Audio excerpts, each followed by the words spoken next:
Ni siquiera intentaron susurrar. «Es la fracasada», murmuró mi tío Diego mientras pasaba por la mesa del acaparador. Mi primo Javier se rió, como si fuera una broma interna.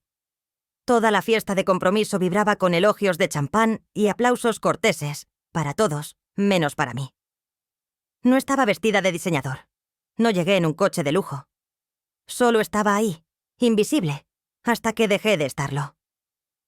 Cuando la prometida de mi hermano Carlos se giró hacia mí y preguntó: «Espera, ¿tú eres la fundadora de Piedra y Viga Colectiva?» La sala no se quedó en silencio. Se congeló. Cada rostro que me había ignorado ahora me miraba.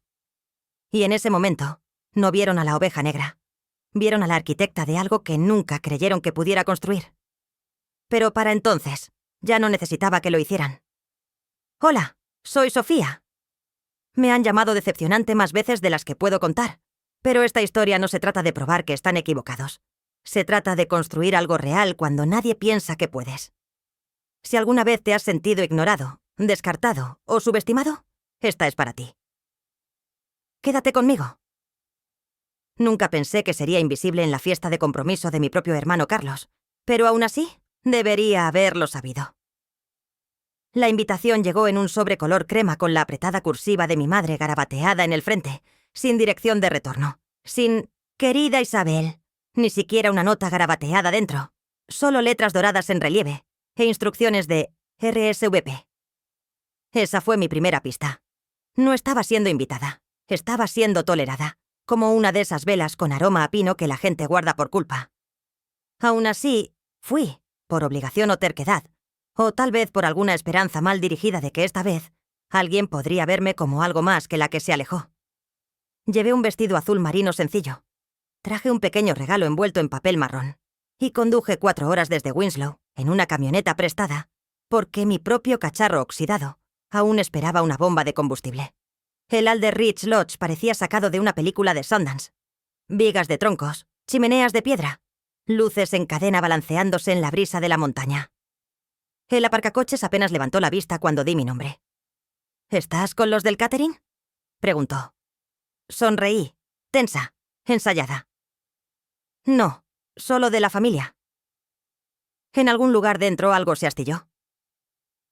Dentro del lodge, la suave música de cello se enroscaba alrededor del aroma a pulimento de madera y vino importado. Manteles de lino beige, candelabros de cuernos, botas pulidas sobre madera pulida. Todos parecían pertenecer a la portada del Southwest Living. Y ahí estaba yo, Isabel García, la que alguna vez fue prometedora. Oh, como murmuró mi madre una vez en un brunch, nuestra arquitecta errante con su pequeño hobby de construir casas. Carlos estaba cerca de la mesa principal, riendo con su prometida Laura, el radiante futuro de la familia García. Ella era todo pómulos altos y gracia, el tipo de mujer que sabía qué tenedor usar y cómo caminar con tacones sobre grava. Intenté captar la mirada de Carlos, pero estaba en medio de un brindis, encantador como siempre, por las raíces, la madera y construir legados que no se pudren con el tiempo. Parpadeé. ¿Era eso ironía o solo comedia cósmica? Porque hace 5 años dejé García Timberworks, después de descubrir que estaban subcotizando contratos para reemplazar viviendas asequibles con cabañas de lujo. Cuando expresé preocupaciones, mi padre me dijo que estaba malinterpretando la escala. Cuando no cedí, me trasladaron a un escritorio en la sala de copias. Luego, poco después, no hubo escritorio en absoluto. Así que me fui y construí algo más, silenciosamente, sin una placa con mi nombre, algo que no pensé que a nadie en esta sala le importaría saber. Hasta ahora. No pasaron 5 minutos desde que me senté al fondo, cerca del pasillo hacia los baños, con mi copa de vino tambaleándose sobre un centro de mesa de abedul inestable, cuando Laura se acercó. Sus tacones repiqueteaban como signos de puntuación sobre el suelo de madera. Se inclinó cerca, toda sonrisa y curiosidad. «Hola», dijo suavemente. «Solo tengo que preguntar, tú eres Isabel García, ¿verdad? ¿Como en la Isabel García de Corazón Cívico?» Mi agarre en la copa se tensó. Vi tu charla, TEDx Albuquerque, la de reconstrucciones sostenibles y zonas de incendios. Su voz se había elevado lo suficiente como para captar la atención de algunos invitados cercanos. Mi primo trabaja como voluntario contigo en Santa Fe. Carlos pausó su conversación al otro lado de la sala.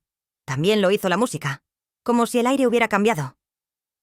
Laura dio un pequeño paso atrás, con los ojos muy abiertos. Espera, ¿tú eres la fundadora de Corazón Cívico? Y así, de repente, cayó el silencio. Escuché el leve tintineo de la caída del tenedor de mi madre, y mi tío se aclaró la garganta. Carlos solo miraba, como si me hubiera convertido en alguien que no podía ubicar. Alguien real. No me levanté, no alcé la voz, solo sonreí, no con arrogancia, solo con calma. Sí, dije, esa soy yo.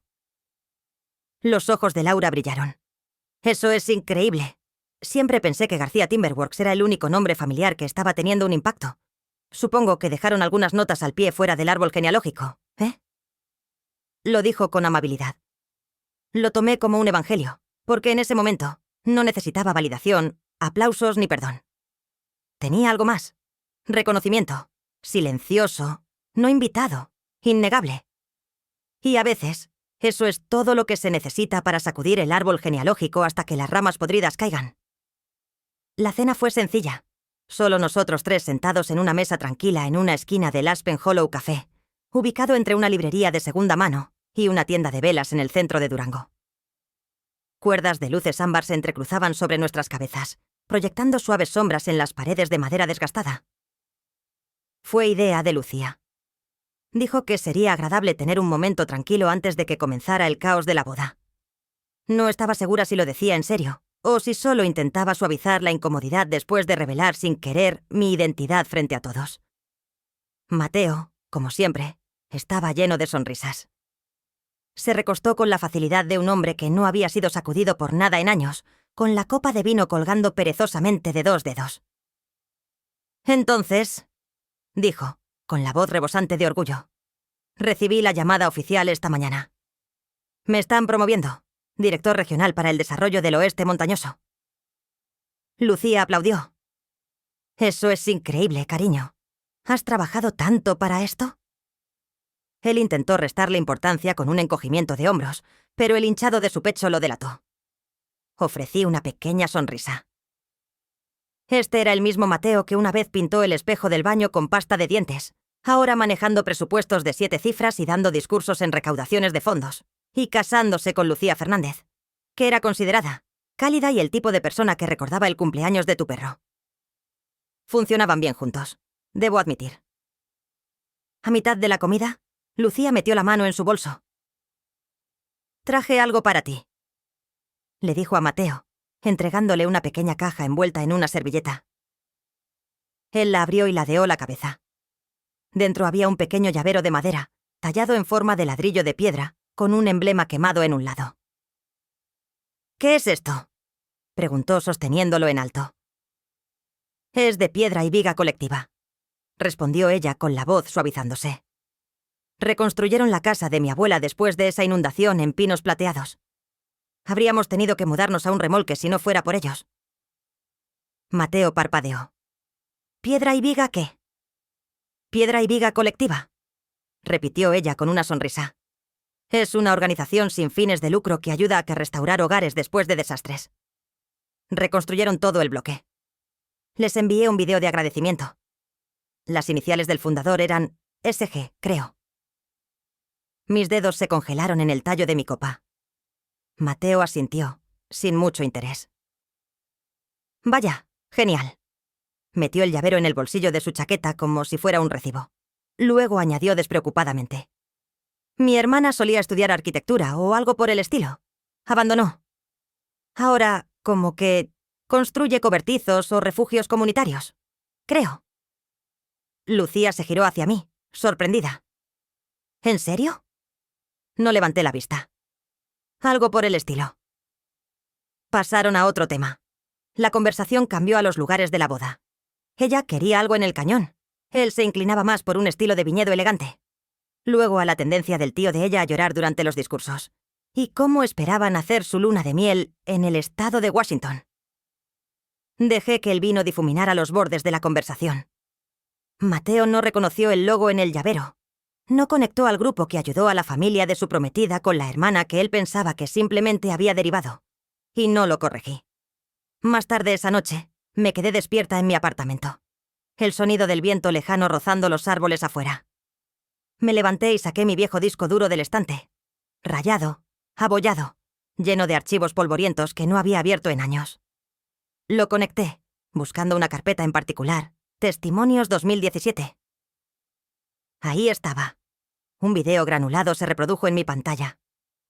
Una joven, tal vez de 20 años, parada junto a su abuela frente a una pequeña casa blanca, con un tejado nuevo y persianas verdes brillantes.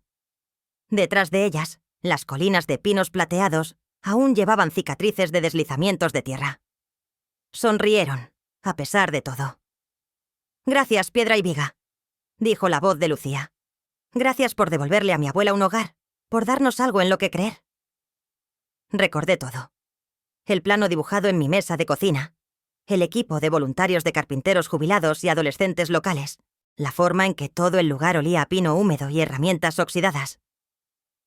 Esa construcción casi había agotado nuestro presupuesto, pero lo hicimos. Y ahora el hombre que tiró el llavero como si fuera un obsequio de una feria comercial, se estaba casando con la mujer que ayudamos, y ninguno de los dos lo sabía. Podría haber dicho algo. Podría haberle dicho a Mateo que las iniciales en el llavero eran mías, que Piedra y Viga Colectiva no era una organización benéfica que admiraba. Era la sangre, la piel y el hueso de todo lo que había reconstruido después de alejarme del brillante imperio de nuestra familia. Pero no lo hice. No porque quisiera castigarlo, no porque necesitara validación, sino porque a veces la verdad cala más hondo cuando se descubre, no cuando se entrega. Y tal vez, solo tal vez, él no estaba listo para verla. Cerré el portátil, dejando que la pantalla se desvaneciera en la oscuridad. Afuera, había comenzado a caer una ligera nieve, y en algún lugar ahí fuera, imaginé la pequeña casa blanca en pinos plateados, aún en pie, aún cálida, como el trabajo que había construido, incluso si nadie en mi familia se molestó en mirar. Lo mantuve escondido durante 6 años, presionado entre las páginas de un viejo libro de cocina de pan que nunca abrí, doblado tan apretadamente que mantenía su forma, como algo sagrado. La letra, temblorosa pero inconfundible, pertenecía a mi abuela Carmen. El sobre se había suavizado y adelgazado con el tiempo. Me lo dio 2 días antes de que falleciera, presionándolo en mi palma con esos dedos pálidos y sabios. «Esto es para ti, cariño», susurró.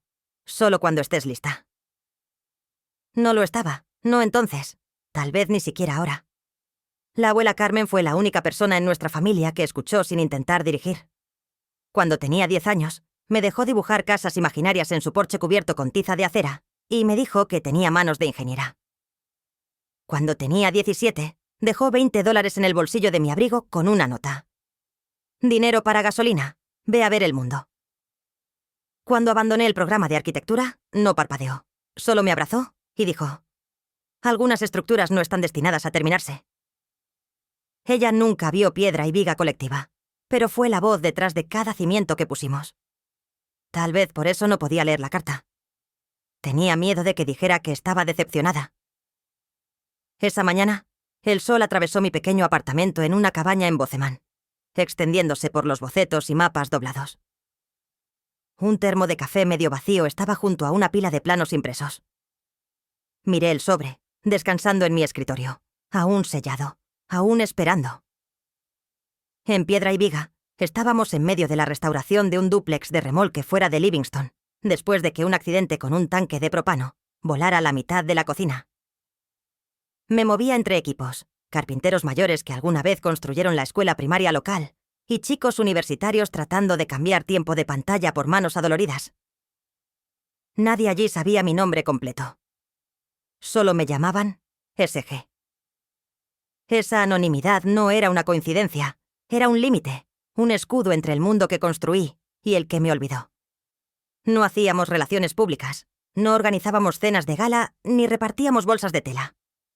Construíamos, parchábamos, aparecíamos cuando nadie más lo hacía.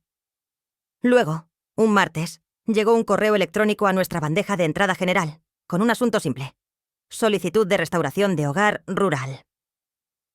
El remitente, M. FLIN, me quedé helada. Fernández de Montana. Lo abrí lentamente. Describía una vieja casa de campo en el borde del condado de Flathead, heredada de su abuela.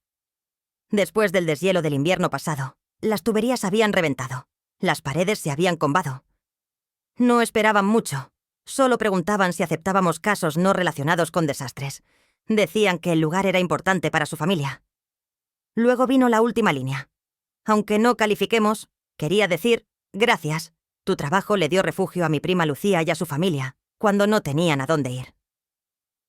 El cursor parpadeaba al final del mensaje. El aire en la habitación se adelgazó. Esa noche, Lucía me envió un mensaje. ¿Café? Solo nosotras. Tengo algo en mente. Nos encontramos en una pequeña cafetería, metida en el lateral de una tienda de piensos. Ella llevaba un suéter de avena y botas cubiertas de nieve. Sonrió como siempre, amable, serena, no del tipo que fuerza nada. «Espero que esto no suene raro», dijo envolviendo sus manos alrededor de una taza de cerámica. «Pero, ¿conoces a alguien que trabaje en piedra y viga?» Mi garganta se apretó. «¿Por qué lo preguntas?» «Recibí una respuesta de uno de tus miembros del equipo sobre la casa de mi prima», dijo. «Y la redacción, no sé, solo sonaba como algo que tú escribirías». Solté una pequeña risa, apenas audible. «Eso es un sentimiento bastante específico». «Tal vez», dijo, «pero es uno fuerte». No insistió, solo tomó un sorbo de su café, con los ojos suaves. Cambié de tema. Fechas de la boda, drama de RSVP, algún primo que seguía intentando traer un +3. Ella lo dejó pasar. Cuando llegué a casa, ni siquiera me quité la chaqueta. Caminé directo al estante y saqué el libro de cocina. Mis dedos dudaron en el lomo. Abrí el sobre. La tinta estaba desvaída, el papel curvado en los bordes, pero su letra aún susurraba en la página. «No necesitas probar nada. Los más fuertes nunca lo hacen.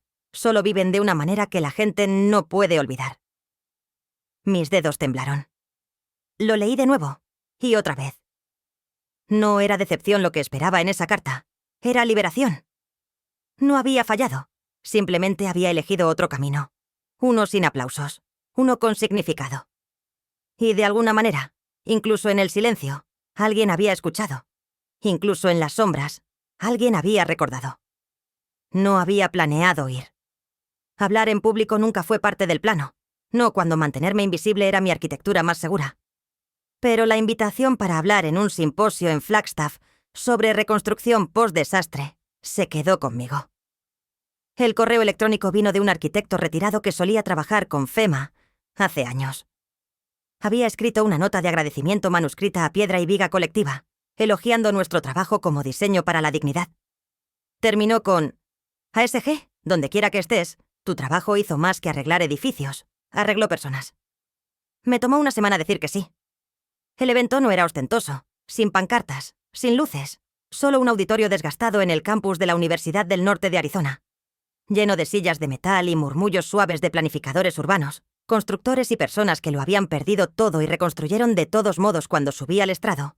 No llevaba placa con mi nombre. Solo jeans, una chaqueta y confianza en una presentación de diapositivas silenciosa. Fotos de casas destrozadas convertidas de nuevo en santuarios, diagramas de adaptaciones de bajo costo y las sonrisas de voluntarios cuyos nombres nunca llegaron a los titulares. A mitad de la sesión de preguntas y respuestas, una mujer mayor con un abrigo de cuadros se levantó en la tercera fila. Su cabello era plateado, recogido en un moño suelto, y sus manos temblaban en el micrófono.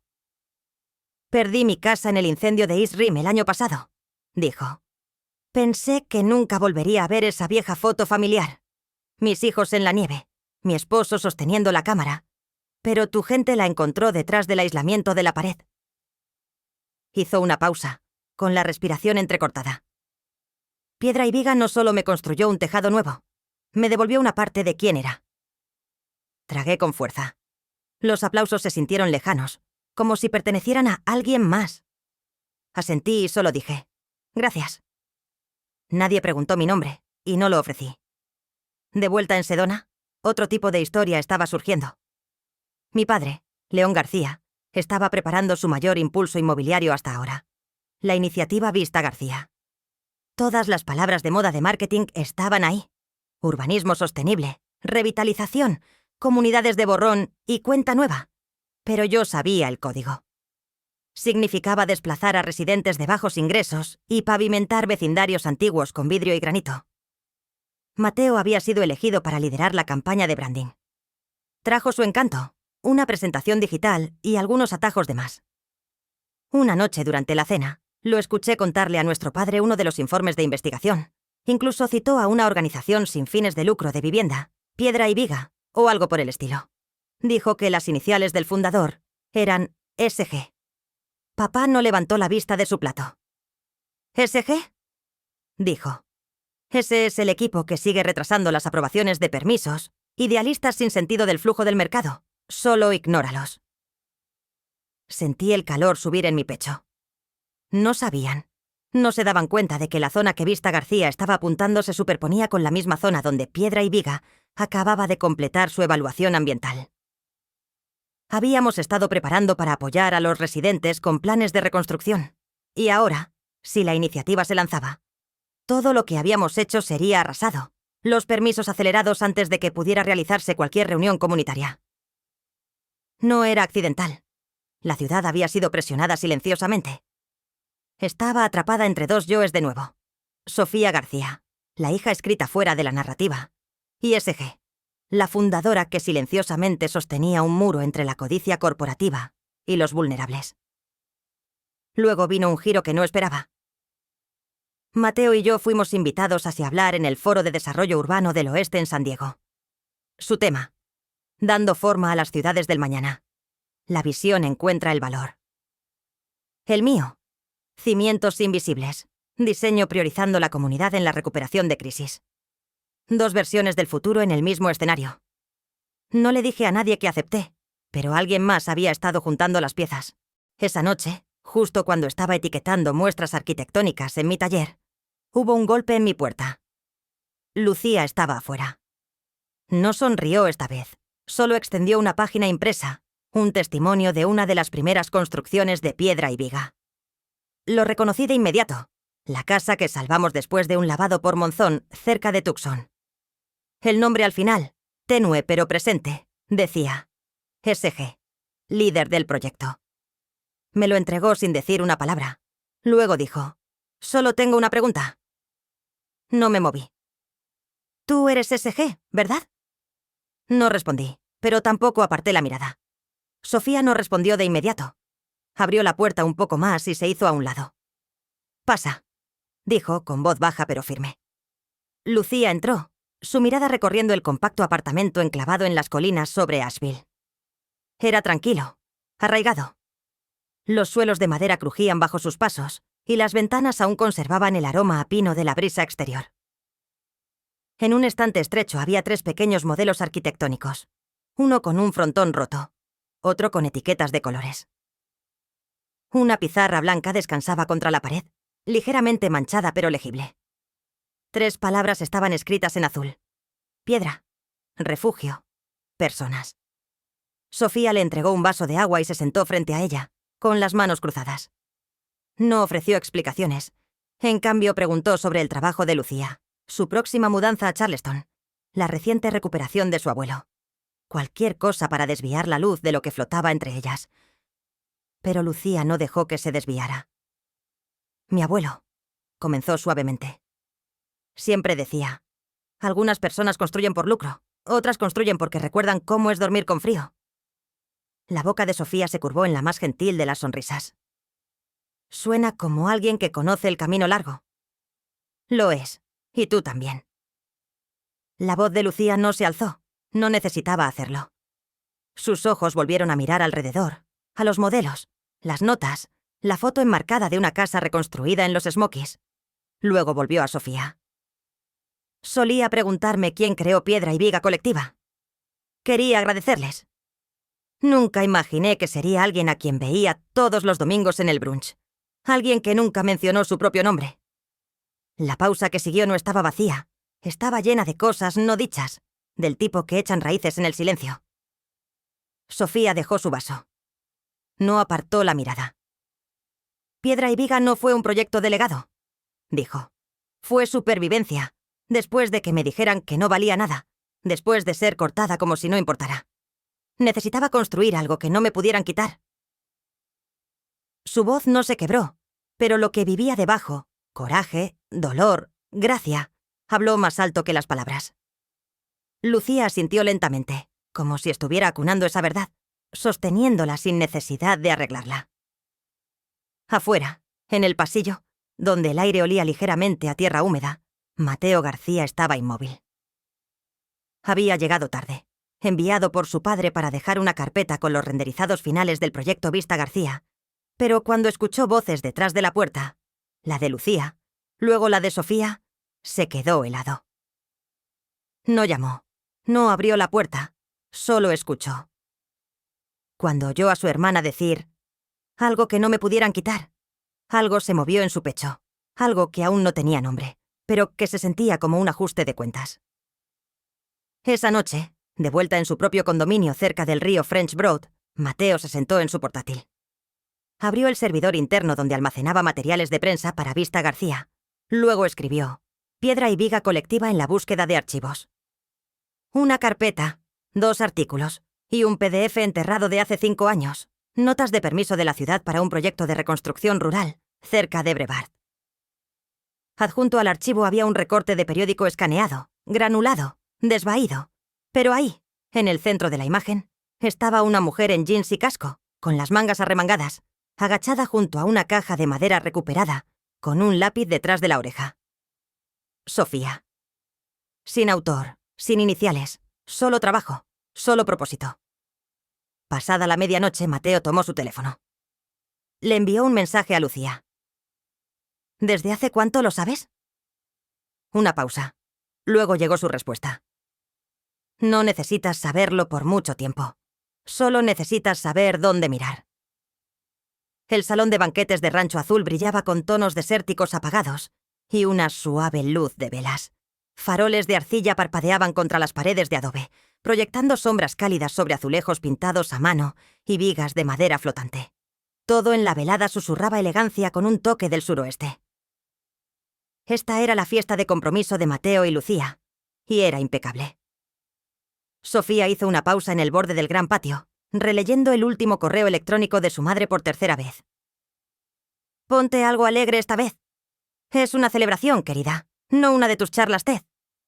No era cruel, exactamente, pero sí condescendiente de esa manera dulce sureña, condescendencia pulida disfrazada de cuidado. Se ajustó la manga de su vestido envolvente de color teal profundo. Líneas simples. Tela terrosa, no ostentosa, no ruidosa, solo ella. Dentro, Lucía la vio desde el otro lado del suelo de mosaicos y sonrió, cruzando rápidamente con sus tacones de tiras para abrazarla. «¿Viniste?», susurró con un apretón que se sentía como gratitud, no como obligación. Sofía devolvió el gesto, ofreciendo una suave sonrisa. Se dirigió a la mesa que le habían asignado, cerca del corredor de la cocina, donde el aroma a poblano asado y cilantro se colaba cada vez que el personal abría la puerta abatible. El centro de la celebración estaba bien iluminado, zumbando con risas y tintineo de copas. Ella no estaba sentada allí. Entre bocados de canapés espolvoreados con comino, una mujer con un collar de cuentas turquesas se inclinó hacia ella. «Entonces, escuché que reconstruyes cosas, ¿verdad? ¿Como graneros viejos o algo por el estilo?» Sofía respondió con calma. «Trabajo en viviendas postdesastre. Nos enfocamos en reconstruir hogares para familias desplazadas». Antes de que la mujer pudiera formular una respuesta, su madre, sentada lo suficientemente lejos como para parecer despreocupada, intervino con una sonrisa. «Sofía siempre ha sido tan generosa, incluso de niña, vendando perros callejeros, repartiendo sopa bajo la lluvia, siempre la ayudante». Sofía no dijo nada. Al otro lado de la sala, Lucía observaba. Su mano se deslizó en su bolso, rozando el borde de un papel doblado. La foto y la transcripción que había llevado como un secreto. La imagen de Sofía con botas de construcción y una chaqueta cortavientos, una bufanda azul torcida en el cabello, parada junto al armazón de una casa que ayudó a levantar de los escombros. La mujer que construyó, no solo que perteneció. Más tarde, el padre de Mateo tomó el escenario cerca de la chimenea de adobe. Levantó su copa y sonrió a la multitud. Los García no solo desarrollan propiedades, dijo. Creamos pilares, estructuras que nos sobreviven, que permiten a nuestros hijos y los suyos estar más altos. Siguió un aplauso cortés. Sofía tomó un sorbo lento de su sangría, su expresión tranquila, ilegible. Lucía la miró de nuevo. Realmente la miró. Y vio algo bajo la quietud. No resentimiento, no envidia. Algo más crudo, más real. Luego Lucía se levantó. Se aclaró la garganta. «Si me permiten, solo un momento», dijo avanzando. El micrófono dio un breve crujido antes de asentarse en el silencio. Colocó su bolso junto a las bandejas de postres, desdobló el papel y levantó los ojos hacia los invitados. «Quiero agradecer a todos por estar aquí esta noche», dijo, firme, brillante. «Pero más que eso, quiero agradecer a la persona que me mostró lo que significa construir con corazón». Levantó la foto. La pantalla detrás de ella, inactiva hasta ahora, parpadeó, proyectando un video en blanco y negro de una mujer de cabello plateado frente a una cabaña de adobe recién terminada. «Piedra y Viga Colectiva no solo reconstruyó mi casa», dijo la mujer, con la voz temblorosa por la emoción. «Trajeron de vuelta la memoria de mi esposo a la vida. Reconstruyeron donde otros habían desistido». La sala se agitó. Luego vino la imagen final. Construido por Piedra y Viga Colectiva, fundado por S.G. Sofía García. Las sillas se movieron. Las conversaciones murieron a mitad de frase. Incluso el padre de Mateo parpadeó 2 veces, atrapado entre la confusión y el reconocimiento. Sofía no se levantó, no saludó, no habló. Simplemente se sentó inmóvil, con los hombros rectos, la mirada fija, las manos descansando en su regazo. Por una vez, la miraron y vieron. El pabellón de tierra roja se había quedado en silencio, tan en silencio que incluso el viento del desierto afuera parecía hacer una pausa. El último cuadro del video brillaba débilmente en la pared de arenisca, construido por Piedra y Viga Colectiva, fundado por S.G. Sofía García. Nadie se movió, nadie habló. El suave parpadeo de la luz de las velas en los apliques de cobre ahora se sentía más áspero, como si se hubiera vuelto frío en el momento en que la verdad entró en escena. Sofía se sentó inmóvil. Sus manos descansaban suavemente en su regazo. Su columna vertebral permanecía recta. Nada en su rostro se movió, pero detrás de sus ojos, años de ser ignorada, minimizada y mal juzgada, se alinearon silenciosamente, como ladrillos finalmente asentándose en su lugar. Lucía retrocedió del micrófono. «Solo quiero decir gracias», dijo, con la voz temblando ligeramente. «Piedra y Viga no solo reconstruyó la casa de mi abuela, restauró su fe, la hizo sentir digna de nuevo. Solía preguntarme quién tenía el corazón para hacer eso. Resulta que estaba en la sala todo el tiempo». Miró a Sofía, y nunca pidió crédito una sola vez. Un murmullo pasó por los invitados, como una brisa a través de hojas secas. Una mujer colocó su bebida con un cuidado exagerado. Otra susurró algo que nadie captó. La madre de Sofía agarró los brazos de su silla. Sus nudillos se blanquearon mientras parpadeaba rápidamente, con el rostro congelado en algún punto entre la incredulidad y el miedo. Luego el padre de Sofía se levantó. Su voz cortó el silencio. «Así que ahí es donde fue el dinero», dijo secamente, con los ojos entrecerrados.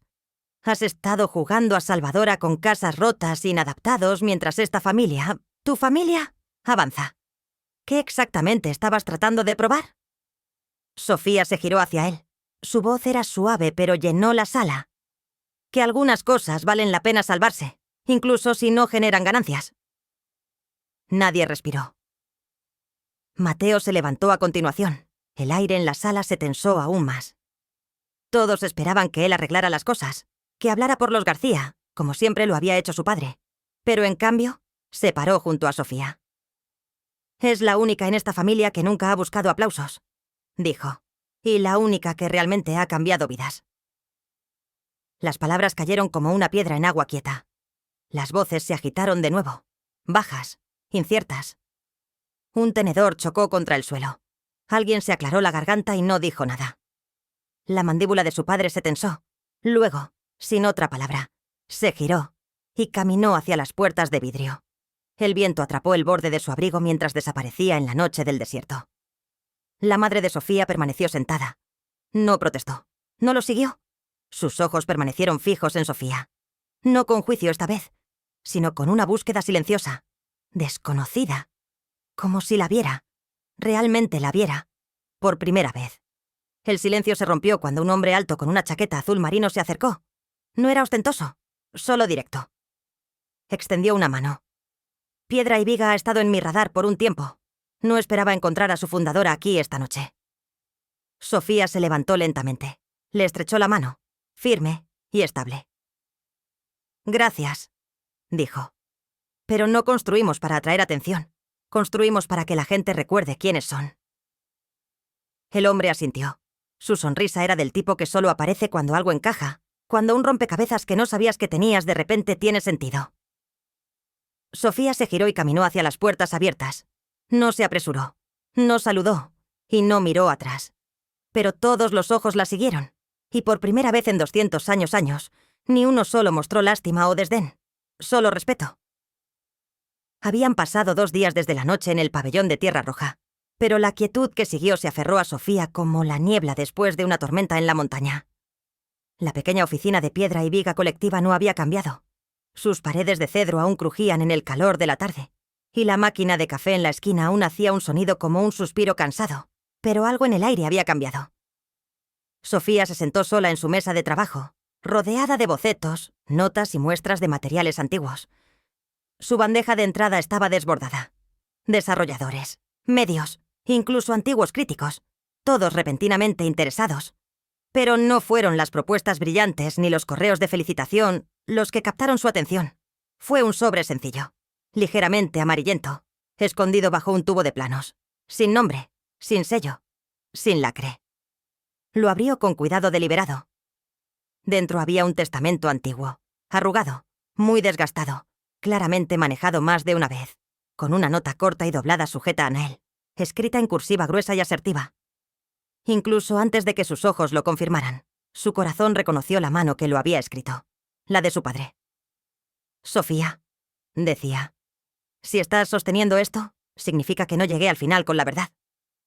Solía pensar que desviarte del camino que construí para ti significaba que me habías fallado, pero ahora entiendo. Fuiste lo suficientemente valiente para caminar por uno mejor.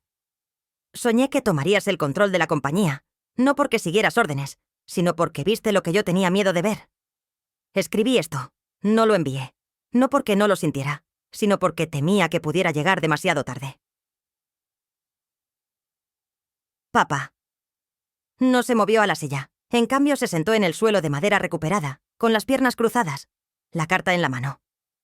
El silencio en la habitación no estaba vacío, estaba lleno del peso de años llevados en silencio. Y aún así, ahora, de alguna manera se sentían más ligeros. Lo leyó de nuevo, y una vez más. Sin lágrimas, sin palabras, solo una respiración. Una respiración profunda y completa, como si sus pulmones estuvieran aprendiendo de nuevo cómo recibir el perdón. La puerta crujió al abrirse. No había escuchado pasos, pero cuando levantó la vista, ahí estaba, Mateo. No llamó, no se anunció. Simplemente caminó hacia el escritorio y colocó una pequeña unidad USB junto a una pila de muestras de madera. «Está todo aquí», dijo, con voz baja. Cada archivo de la reurbanización de Vista García, las auditorías reales, los permisos mal archivados, los atajos que esperaban que nadie cuestionara. Renuncié esta mañana. Sus ojos se encontraron con los de ella. Estoy harto de construir cosas que se ven bien por fuera, pero colapsan por dentro. Si hay un lugar para mí, quiero construir algo real. Contigo. Sofía lo miró, no a través de él, no alrededor de él, sino a él. Por primera vez en años, no tuvo que prepararse. No se levantó, no habló, solo asintió una vez. Y eso fue suficiente. Mateo retrocedió, dejando la unidad en la mesa. No se quedó. La puerta se cerró suavemente detrás de él. Sofía permaneció allí un momento más. Luego se levantó. Recogió la unidad USB y la carta. Y salió al porche. El sol de la tarde tardía había descendido sobre los picos de Blue Ridge, proyectando largos rayos dorados a través del camino de grava. En el jardín comunitario al otro lado de la calle, 2 niños dibujaban casas en la tierra con palos, uno riendo, el otro ajustando seriamente una chimenea hecha de rocas. Las formas eran torcidas, las ventanas desiguales, pero la alegría en su diseño era inconfundible. Sofía sonrió. Susurró en la brisa. No tienen que pedir disculpas, solo elegir comenzar a construir algo verdadero. Había pasado un mes desde la fiesta de compromiso, pero Cedro Alzado Colectivo ya no era un nombre susurrado entre los pueblos reconstruidos. Resonaba más fuerte, no a través del marketing, sino a través de las bocas de familias cuyas vidas habían sido silenciosamente remodeladas. Los periódicos locales de Montana lo llamaron un milagro de base, pero fue un semanario pequeño en el condado de Gallatin el que lo expresó mejor. Cedro Alzado, construido por el fracaso de una familia que alguna vez construyó todo menos ella. Sofía García no aceptó entrevistas, rechazó las revistas brillantes y los programas de máxima audiencia, pero cuando una cumbre de reurbanización regional la invitó a hablar junto a ingenieros, planificadores urbanos y funcionarios estatales, dijo que sí, no porque quisiera atención, sino porque alguien ahí afuera podría necesitar que su silencio se convirtiera en algo útil. Mateo García estaba a su lado ese día, no como un accesorio, no como una disculpa, sino como el coordinador regional de Cedro Alzado. Nadie preguntó por qué su presencia ahora tenía sentido. Sofía subió al escenario con su habitual vaquero desvaído y mangas arremangadas, sin presentación de diapositivas, sin discurso, solo una historia. Una niña pequeña me preguntó una vez, comenzó, si alguna vez construyo casas con diamantes. Una risa suave recorrió la multitud. Le dije, no, uso ladrillos recuperados, pero son lo suficientemente fuertes para evitar que una familia se desmorone. Hizo una pausa. Dejó que calara. No construimos con lo que brilla, dijo. Construimos con lo que sobrevive, y lo colocamos ladrillo por ladrillo donde realmente pertenece. Sin eslogan, sin solicitud de fondos, solo verdad. Luego una mujer se levantó al fondo, con la voz temblorosa. Soy madre soltera. Cedro Alzado reconstruyó mi casa después del incendio, pero el verdadero regalo no fue el tejado, fue sentir que merecía uno. Silencio. Luego aplausos. Espontáneos. Orgánicos. Algunos se levantaron. Algunos lloraron. Mateo no habló. No aplaudió. Solo se puso un poco más erguido, como alguien perdonado sin haberlo pedido. Al cerrar la sesión, Sofía metió la mano en su chaqueta y sacó un ladrillo desgastado y astillado. Lo colocó suavemente en el podio. Si alguien alguna vez te ha dicho que no eres un cimiento lo suficientemente fuerte, dijo, mirando hacia afuera. Recuerda, cada hogar comienza con un ladrillo. Cedro Alzado no surgió de la venganza ni de la vindicación. Surgió de la resistencia. Sofía no necesitaba destruir el legado de nadie. Simplemente construyó el suyo propio. Y Mateo no se redimió con palabras, sino con los cimientos que ahora ayudaba a otros a sostener. El sol de la tarde tardía colgaba bajo sobre las crestas de Bozeman, Montana. Sofía salió del camión de Cedro Alzado, con el sudor adherido a su espalda, la caja de herramientas en la mano. Frente a ella estaba una casa recién terminada, nada grandiosa, nada brillante, pero sólida, cálida, real. Dentro los voluntarios revisaban accesorios y ajustaban esquinas. Mateo caminaba por el pasillo con un portapapeles, llamando correcciones de pintura y ajustes de puertas.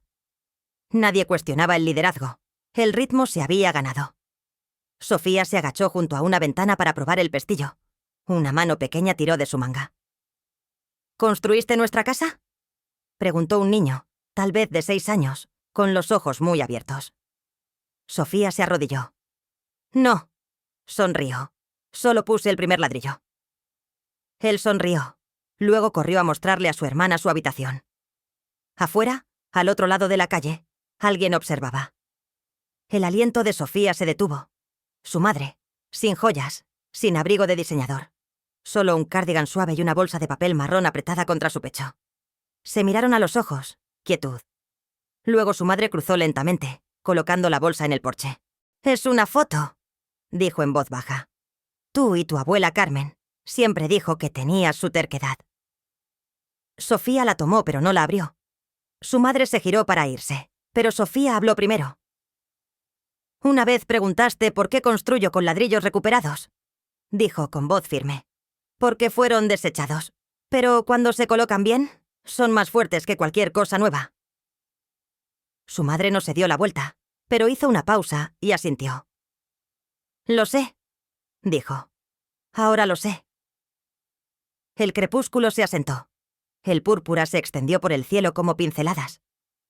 Sofía se sentó en el nuevo escalón frontal mientras los voluntarios recogían. La luz del porche se encendió. Las risas resonaban desde dentro. Sacó una pequeña nota de su bolsillo, arrugada, suave en los bordes, la letra de su abuela Carmen. Llegará un día en que te llamen por tu trabajo, no por sus expectativas. Sofía la guardó en la parte trasera de su cuaderno de campo, metiéndola como el último ladrillo en un muro largo. Desde dentro, la risa del niño resonó de nuevo. Sofía sonrió, no con orgullo, con paz. No necesito una placa con mi nombre, susurró. Tengo un cimiento, y sé que lo construí bien. A veces, los cimientos más fuertes están hechos de lo que otros dejan atrás. Fuerza silenciosa, trabajo invisible y creencia inquebrantable. El éxito real no pide aplausos. Se sostiene, incluso cuando nadie está mirando. Gracias por escuchar. Si esta historia te conmovió, comparte tus pensamientos, suscríbete y quédate con nosotros para más historias que merecen ser escuchadas.